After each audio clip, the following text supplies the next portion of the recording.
শিল্প পর্যায়ে গ্যাসের দাম বৃদ্ধির বিষয়ে গণশুনানি ও সংশ্লিষ্ট প্রতিষ্ঠানের সঙ্গে আলোচনা করে দাম বৃদ্ধি করা হবে বলে জানালেন বাংলাদেশ এনার্জি রেগুলেটরি কমিশনের চেয়ারম্যান জালাল আহমেদ।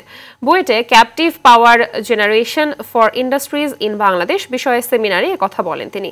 চেয়ারম্যান আরও বলেন, ভোক্তা ও শিল্প খাতে গ্যাস ও বিদ্যুতের সংকট মেটাতে বাংলাদেশের নিজস্ব উৎপাদন ক্ষমতা বাড়াতে হবে। শুধু ভারত নয়, বিদ্যুৎ আমদানির ক্ষেত্রে নেপাল, ভুটান সহ আসিয়ানভুক্ত দেশের সঙ্গে আলোচনা করতে হবে। সেমিনারে মূল প্রবন্ধ উপস্থাপন করেন ডক্টর আমানউদ্দিন। আলোচনা করেন বুয়েটের pro vice chancellor Abdul Hasib Chowdhury.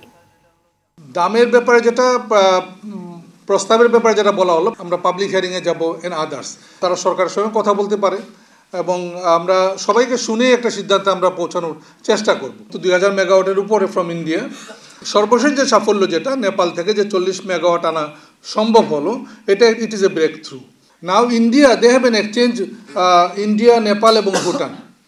So in a 1 day notice they can purchase power.